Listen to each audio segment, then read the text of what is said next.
Bab 1107, bukankah hukum ada untuk dilanggar? Keadaan keilahian 10%. Ekspresi Sander Y tiba-tiba menjadi gelap. Dia tidak menyangka bahwa orang yang kuat di tingkat keilahian 10% akan muncul di sini. Yang tidak dia duga adalah pihak lain akan berani melanggar aturan secara terang-terangan. Tahukah kamu? Ini adalah kompetisi yang besar. Seberapa besar dampaknya? Pergantian peristiwa yang tiba-tiba mengejutkan semua jenius negara Qi dan negara N di lapangan. Mereka menatap Zhou dengan heran. Apa yang akan dia lakukan? Saat itu, keluarga naga sejati melanggar aturan. Dan apa hasilnya? Apakah orang di depan mereka ini gila? Diam-diam, Hanus juga mengerutkan kening. Guru, apa yang akan dia lakukan? Suara misterius itu berkata dengan sungguh-sungguh. Orang ini ingin melanggar peraturan. Sial. Dia ingin membunuh orang dan membungkam mereka. Bunuh untuk membungkam. Hanus juga sedikit tidak percaya.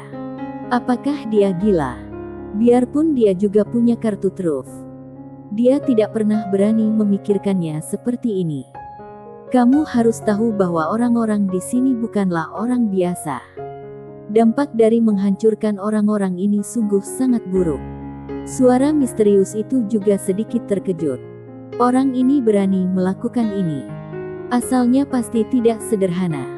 Hanus berkata dengan suara yang serius. Apa yang harus kita lakukan sekarang? Suara misterius itu berkata. Mari kita tunggu dan lihat. Hanus mengangguk dan melihat Zhou di kejauhan. Merasa lebih waspada. Di luar, ketika ada masalah dengan perekam awan, semua orang di luar menjadi sedikit bingung. Fugo Song tiba-tiba berdiri. Dia memandang Bukitosu dan berkata dengan murung. Kepala Akademi Bukitosu, apa yang terjadi? Di lapangan, beberapa kepala akademi dari berbagai negara juga memandang Bukitosu dengan wajah ragu. Bukitosu tersenyum dan berkata, mohon bersabar semuanya. Seperti yang kita ketahui bersama, perekam awan ini adalah produk elektronik dan rentan terhadap masalah. Kami akan segera mengaktifkan backup perekam awan. Hanya membutuhkan waktu 1/4 jam. Saat dia berbicara, dia melihat ke arah tirai tipis dan jauh di dalam matanya. Sedikit keraguan dan kesungguhan muncul. Fugo Song mengerutkan kening. Intuisinya memberitahunya bahwa ada sesuatu yang salah. Tapi dia tidak punya bukti. 1/4 jam. Fugo Song menoleh dan melihat ke layar hitam.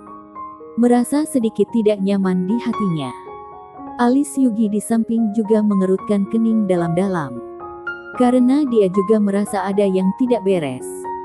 Dia melirik ke arah Fugo Song tidak jauh dari situ.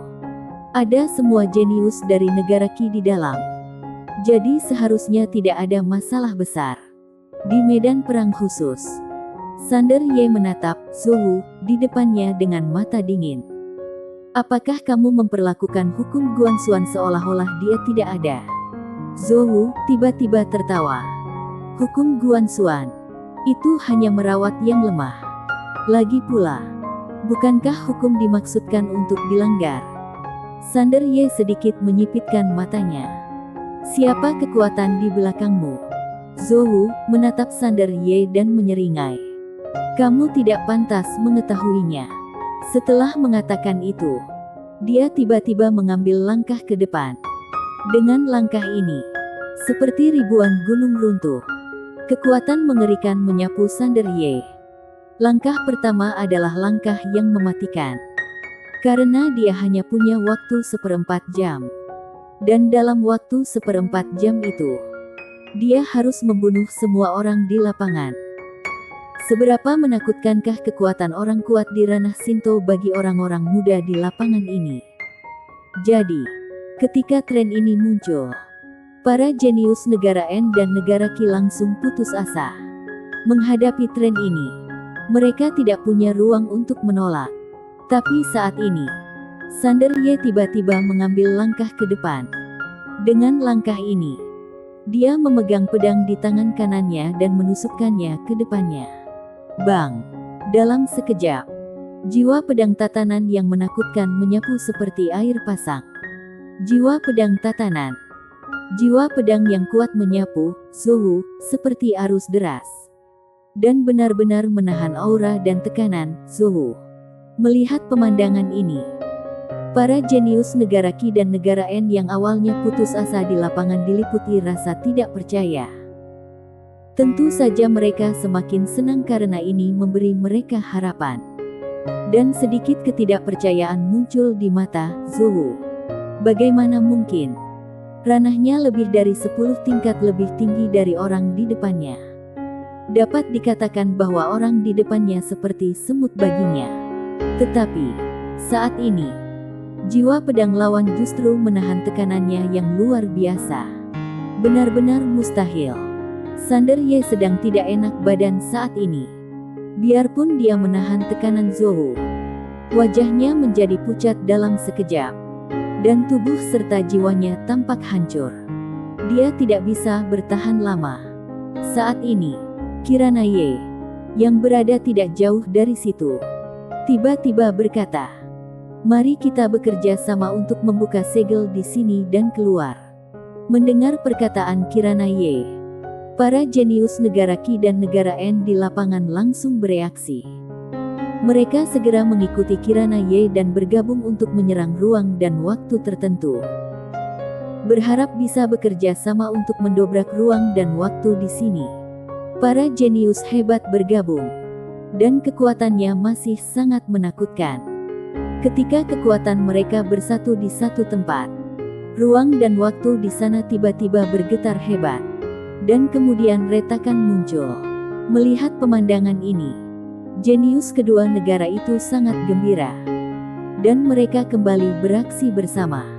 Tidak jauh dari situ, ekspresi Zhou tiba-tiba menjadi ganas. Tentu saja, dia tidak bisa membiarkan orang-orang di sini keluar hidup-hidup. Dia tiba-tiba meninju Sander Ye. Dengan pukulan ini, gelombang kehancuran datang menjadi seberkas cahaya putih dan langsung menuju Sander Ye. Di kejauhan, mata Sander Ye tiba-tiba menyusut. Dia tidak punya cara untuk mundur. Satu pedang menentukan hidup dan mati. Saat ini, dia tidak peduli apakah dia terekspos atau tidak. Jurus pedang ini benar-benar merupakan masalah hidup dan mati. Karena pada saat ini, dia sudah dipaksa ke dalam situasi putus asa. Dia meledak dengan keinginan yang belum pernah terjadi sebelumnya untuk bertahan hidup. Tetapi dia tahu bahwa kalau dia ingin hidup sekarang, dia harus mati dan bertahan hidup. Saat pedangnya dilepaskan, kekuatan pedangnya melonjak seketika. Ditambah dengan jiwa pedang miliknya, kekuatan pedangnya jauh melebihi kekuatan yang seharusnya dia miliki dalam kondisinya saat ini. Bang! Begitu kekuatan kedua orang itu bertemu, itu meledak dengan hebat. Gelombang kejut yang kuat langsung menghempaskan Sander Ye. Dalam penerbangan ini, dia terbang ratusan kaki jauhnya. Begitu dia mendarat, darah keluar dari mulutnya, dan seluruh tubuhnya tampak hancur.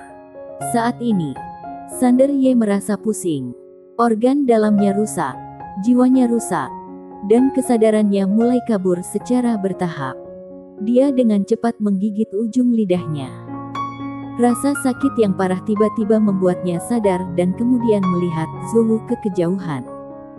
Melihat Sander Ye belum mati, Zhou sangat terkejut. Dia menatap Sander Ye. "Monster macam apa kamu?" Sander Ye di depannya benar-benar menumbangkan kognisinya. Lawan di ranah Shinto, dia benar-benar bisa menangkis 3 gerakannya dan masih hidup. Apakah ini benar-benar hanya ranah insan Xian? Dia merasa sedikit tidak nyata. Sangat mengerikan. Zhou menatap Sander Ye. Dia awalnya mengira dia hanyalah seorang jenius biasa, tapi tidak menyangka bahwa itu adalah monster yang tiada taranya. Dia tidak boleh dibiarkan hidup. Jika tidak, dia mungkin akan mendapat masalah di masa depan. Setelah memikirkan ini, Zhou tiba-tiba berniat membunuh. Dia tiba-tiba mengambil langkah ke depan. Dan tekanan yang mengerikan melanda Sander Ye di jarak seperti semburan gunung. Di kejauhan, mata Sander Ye tiba-tiba menyusut. Dia meraung dan menusukkan pedang tatanan di depannya dengan kedua tangannya. Bang! Di mana pedang itu jatuh, jiwa pedang tatanan terus mengalir keluar. Dan kemudian membentuk penghalang pelindung. Bang!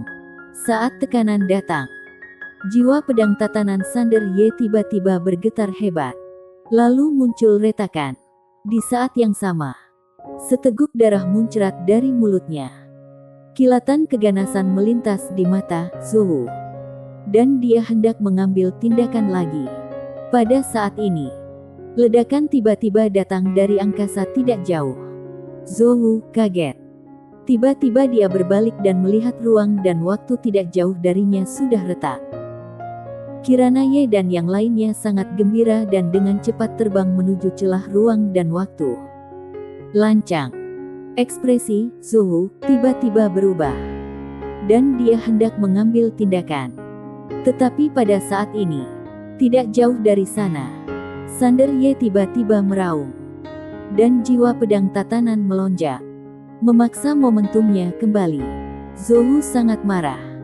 Dia menatap Sander Ye dengan galak. Bunuh kamu dulu. Setelah mengatakan itu, dia tiba-tiba membuka tangan kanannya. Dan bayangan monster terbang dari telapak tangannya dan langsung menuju ke Sander Ye. Melihat pemandangan ini, pupil Sander Ye langsung menyusut menjadi bentuk jarum. Pada saat ini, dia terseret oleh aura Zhou. Dia juga tidak bisa melarikan diri. Dan pada saat kritis ini, tidak jauh darinya, Fuji yang sudah memasuki celah itu tiba-tiba berbalik. Ketika melihat pemandangan ini, ekspresinya tiba-tiba berubah. Dan tanpa pikir panjang, dia langsung menggunakan pedang kilat. Jeb. Cahaya pedang terbang keluar dari celah ruang dan waktu seperti guntur. Karena jaraknya sangat dekat, dia langsung datang ke sisi Sander Ye. Dan tinju yang awalnya mengenai Sander Ye langsung mengenai dada Fuji. Bang! Kekuatan dahsyat itu langsung menghempaskan Fuji dan Sander Ye, keduanya terbang hampir 1000 kaki jauhnya. Dan akhirnya jatuh dengan keras ke tanah. Sander Ye merasa ngeri. Dia mengabaikan rasa sakit di sekujur tubuhnya. Dia segera bangkit dan mengambil Fuji di sebelahnya. Sebuah lubang besar muncul di dada Fuji. Darah muncrat dari mulut Fuji. Dia tiba-tiba mengulurkan tangannya dan meraih bahu Sander Ye. Dengan gemetar, "Saudara Ye, apakah aku akan mati?" Sander Ye dengan cepat meraih tangannya. Saat ini, pikirannya menjadi kosong. Fuji tiba-tiba mengeluarkan seteguk darah. Dan wama matanya berangsur-angsur menghilang. Dia meraih tangan Sander Ye dengan tangan kanannya dan berkata dengan lembut, "Saudaraku Ye, aku tidak takut mati. Aku hanya takut setelah aku mati. Ibuku tidak akan memiliki siapapun yang merawatnya. Dia sudah menderita sepanjang hidupku dan tidak pernah merasakan kebahagiaan." Saat suara itu terdengar, tangannya tiba-tiba mengendur dan dia kehilangan napas sepenuhnya. Bersambung.